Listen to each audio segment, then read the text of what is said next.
सर्व शासकीय निमशासकीय कर्मचाऱ्यांच्या आपल्या या यूट्यूब चॅनलवरती हार्दिक स्वागत आहे।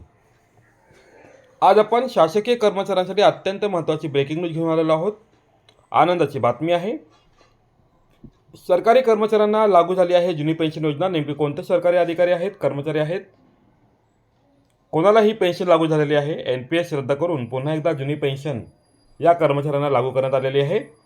या संदर्भातील सविस्तर अपडेट, सविस्तर वृत्तांत आपल्यासमोर मी मांडणार आहोत। तत्पूर्वी तुम्ही अजूनही जर आपल्या चॅनलला सबस्क्राईब केलं नसेल, आत्ताच आपल्या चॅनलला सबस्क्राईब करा, बेल नोटिफिकेशन ऑन करून ठेवा आणि हा व्हिडिओ जास्तीत जास्त शेअर करायला मात्र विसरू नका।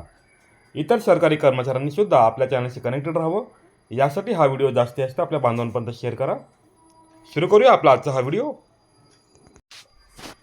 दिनांक 5 फेब्रुवारी 2024 रोजी सामान्य प्रशासन विभागाने हा GR काढलेला आहे।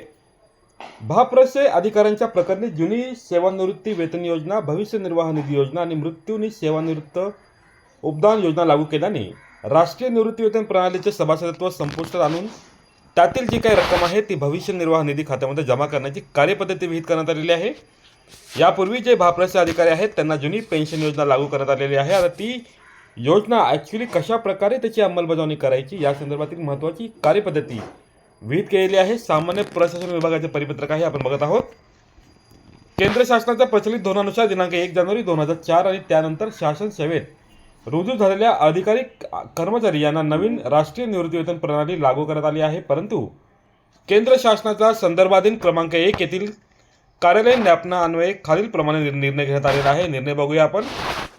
It has now been decided that in all cases where the central government civil employee has been appointed against a post or vacancy which was advertised, notified for recruitment, appointment prior to the date of notification for National Pension Scheme, that is 22 December 2003, and is covered under the National Pension Scheme on joining service on or after 1 January 2004, may be given a one-time option to be covered under the CCS Pension Rule 1972 now to 2021. This option may be exercised by the concerned government servant latest by 31st August 2023. केंद्र शासनाच्या संदर्भातील क्रमांक 2 अन्वये निर्णयानुसार अभास्य अधिकाऱ्यांच्या सुद्धा बाबतीमध्ये काही सूचना दिलेल्या आहेत, ते पाहूया आपण। AIS officer who have been appointed against a post or vacancy which was advertised, notified for recruitment prior to the date of notification of NPS and who are covered under NPS on joining service or on or after 1 January 2004 may be granted one-time option to be covered under the provision of old pension scheme under AIS DCRB rules 1958. Therefore, the members of the AIS selected through Civil Service Examination 2003, Civil Service Examination 2004 and Indian Forest Service Examination 2003 are eligible to be covered under these provisions.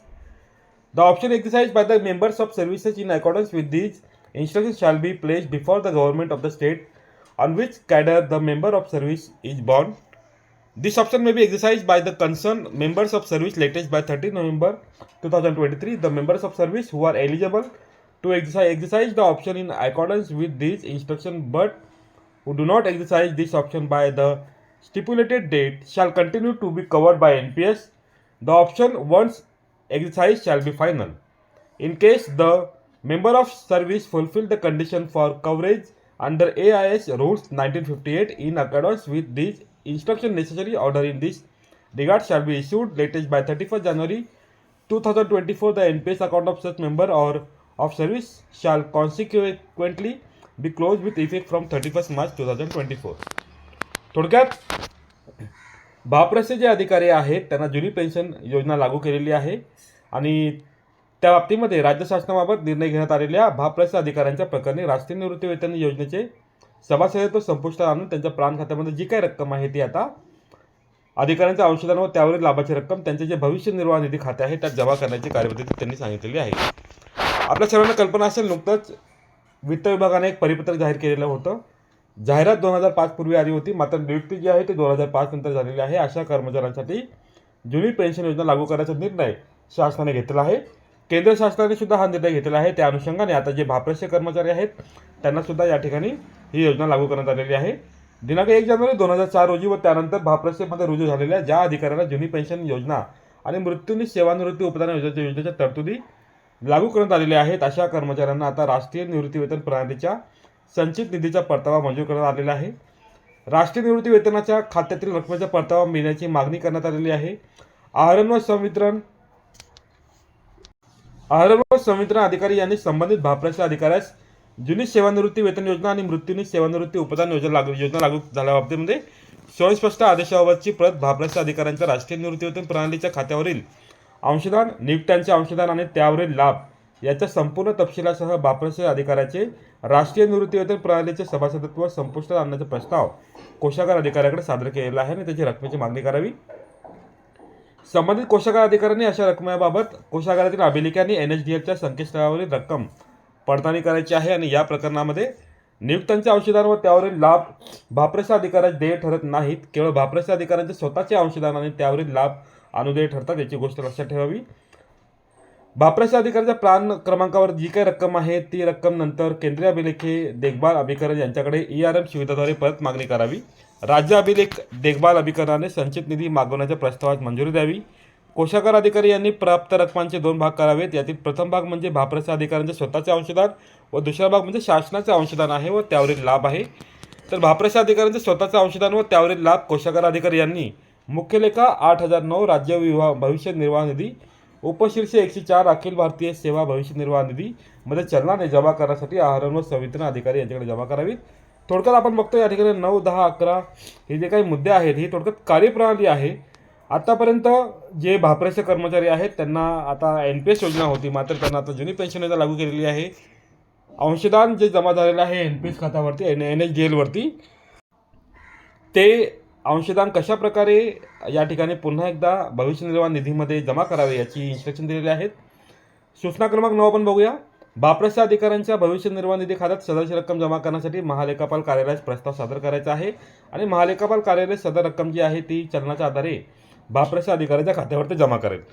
मुद्दा क्रमांक 10. कोषागार अधिकारी यांनी दुसरा भाग म्हणजे शासनाचे अंशदान व त्यावरील लाभ राष्ट्रीय निवृत्ती वेतन योजनेतील नियुक्त्यांच्या अंशदानाचा मुख्य लेखाशीर्ष म्हणजे 8342 इतर ठेवी 117 परिभाषित अंशदान निवृत्ती वेतन योजना 215 परिभाषित अंशदान निवृत्ती वेतन योजना शासकीय कर्मचाऱ्यांसाठी भाप्राचे स्तर 1 आणि या अंशदान लेखाशीर्ष जे आहे ते आहे 86425366 या 66 या अंतर्गत करायचं आहे. मुद्दा क्रमांक 11 आहे. ज्या भाप्राच्या अधिकाऱ्यांच्या प्राण खात्यावर जमा असलेल्या नियुक्त्यांच्या अंशदानामध्ये केंद्र शासनाचे अथवा इतर राज्य शासनाचे अंशदान अंतर्भूत आहे अशा अधिकाऱ्यांच्या प्रकरणी वरील प्रमाणे कारवाई करताना कोषागार अधिकाऱ्यांनी ERM द्वारे मागणी करण्यापूर्वी NPS ट्रस्टला कळवून सदर ERM NSDL द्वारे बॅकएंड करण्याबाबत मंजुरी घ्यावी. ERM द्वारे प्राप्त झालेल्या एकूण निधीपैकी केंद्र शासनाचे अथवा इतर राज्य शासनाचे अंशदान असा तिसरा भाग करून तो संबंधित शासनाकडे वर्ग करण्याकरता आहरण व संवितरण अधिकाऱ्यांकडे हस्तांतरित करावा. त्या अनुषंगाने विहित कार्यवाही करण्याबाबत संबंधित आहरण व संवितरण अधिकारी यांना सूचित करण्यात यावे असे निर्देश दिलेले आहेत. क्रमांक 12 आहे. प्रतिनियुक्ताच्या पदावर कार्यरत असणाऱ्या भाप्राच्या अधिकाऱ्यांच्या प्रकरणी वरील प्रमाणे कार्यवाही करण्यासाठी आहरण व संवितरण अधिकारी म्हणून कक्ष अधिकारी कार्यसंघ रोकशा सामान्य प्रशासन विभाग मंत्रालय मुंबई यांनी कारवाई करायची आहे. हे जे परिपत्रक आहे वित्त विभागाचा अनौपचारिक संदर्भ क्रमांक 424 सेवा 4 दिनांक 11 जानेवारी 2024 अन्वये प्राप्त झालेल्या मान्यतेस अनुसरून निर्गमित करण्यात येत आहे आणि हे परिपत्रक शासनाच्या संकेतस्थळावरती उपलब्ध करून देण्यात आलेलं आहे. अशा प्रकारे महाराष्ट्राचे जे राज्यपाल आहे यांच्या आदेशानुसार व त्यांच्या नावाने महाराष्ट्र शासनाचे अवर सचिव आबासाहेब कावळे यांनी हे परिपत्रक निर्गमित केलेले आहे. भाप्राच्या कर्मचाऱ्यांसाठी जुनी पेन्शन योजना लागू केलेली आहे ती कशा प्रकारे करावी, रक्कम कशा प्रकारे ट्रान्सफर करायची आहे या संदर्भात सविस्तर आढावा आपण या ठिकाणी घेतलेला आहे. होपसो तुम्हाला हा व्हिडिओ आवडला असेल. अशाच प्रकारचे नवनवीन व्हिडिओ पाहण्यासाठी अपडेट्स मिळवण्यासाठी आपल्या चॅनलशी कनेक्टेड राहा. व्हिडिओ लाईक करा, शेअर करा आणि कमेंट करायला मात्र विसरू नका. धन्यवाद.